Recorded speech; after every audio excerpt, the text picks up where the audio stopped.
Joining me now to discuss the rest of the day's news is Herald Sun business commentator Terry McCrann. Terry, welcome. There were some lively scenes in the Senate hearing into Qantas today with Chairman Richard Goyder hauled over the coals, and we heard from a pretty unimpressed Qatar Airways, it has to be said, who believe they've been unfairly treated. The scenes were quite extraordinary. It got testy at times. Has the economic benefit of Qatar been underestimated to the advantage of Qantas?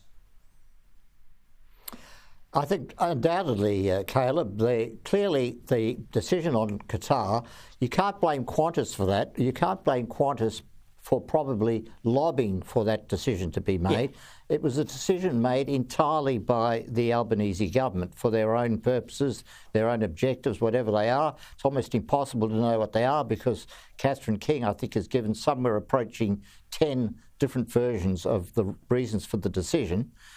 In the case of Qantas, obviously, they want to have as little competition, like anybody in this world, as they can get. I think that it's to some extent, though, overblown, Caleb. I think we are getting back to a new normal after COVID. It's taken some time, and that reality is going to play out when we get into 2024. There will be a lot more seats available across the spectrum when we get into 2024. Well, let's take a look at a little bit of what went on today. Here's Richard Goyder, the chairman, of course, of Qantas, being hauled over the coals.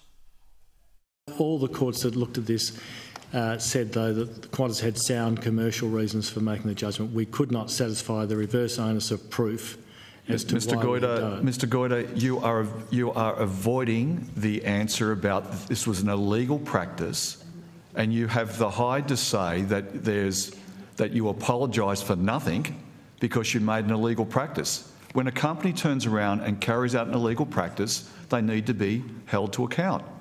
Now, that court decision has held you to account, but you refuse to hold yourself to account or the board. So, as I said, Senator, we deeply regret the circumstances. We're now in a process... What, that you got caught? We're now in a process with the courts to have appropriate outcomes for those affected employees. And, as I said, we apologise for what happened. And everyone there's copping a spray, except, of course, for the former boss, Alan Joyce, who's overseas. We'll see how that all develops soon. Now, you've written a piece for The Australian saying that the government's new employment white paper is a paper in contradictions, with the Treasurer pledging to boost the economy at the same time as the Employment Minister's new industrial relations reforms, of course, are threatening to derail it. How's it all meant to work? Well, exactly, Caleb. I mean, the aims of the employment paper are admirable. We'd all sign up for them. The problem, which is to make for a more productive workforce, to create greater opportunities, create higher paying jobs, to make a more productive Australia. But we've got the Tony Burke as the IR Minister running off on a frolic of his own, promoting unsustainable wage increases and imposing all sorts of burdens on business right now, which ultimately override and will defeat all those aims in the employment white paper. The government really needs to know what it wants to do. Does it want to achieve a more prosperous, more successful Australia with greater job opportunities and better paid job opportunities? Or does it want to impose ridiculous burdens on business? And it really needs coordination at the top, and that coordination has to come from both the Treasurer and the Prime Minister. And of course, at the same time, we're told that unemployment needs to rise slightly to help combat inflation. Speaking of which, the monthly inflation lifted on the numbers today to 5.2% last month, which is 0.3% higher than the month before, according to the ABS. And it's sort of housing, transport, food, insurance have been the most significant drivers of all of this, particularly the increase in the price of petrol. Is this something we ought to be worried about when the RBA sits down very soon to consider whether or not we have another interest rate rise?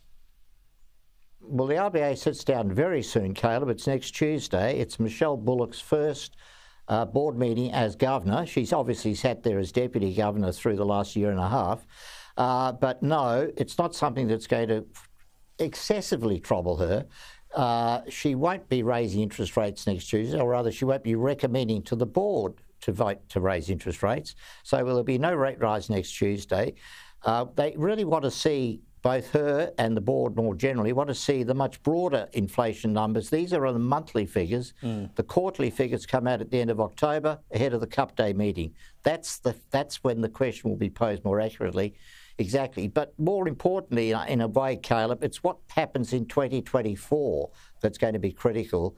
And if we start to get these big wage increases and the burdens on business which stop productivity, you could well see the Reserve Bank under Michelle Bullock going back in 2024 to rate hikes. I'm not predicting it, but it's certainly something that we're going to look very carefully as we start the new year in January, February. There'll be plenty of people at home glad you're not predicting it. Terry McCrann, thank you so much for joining me tonight.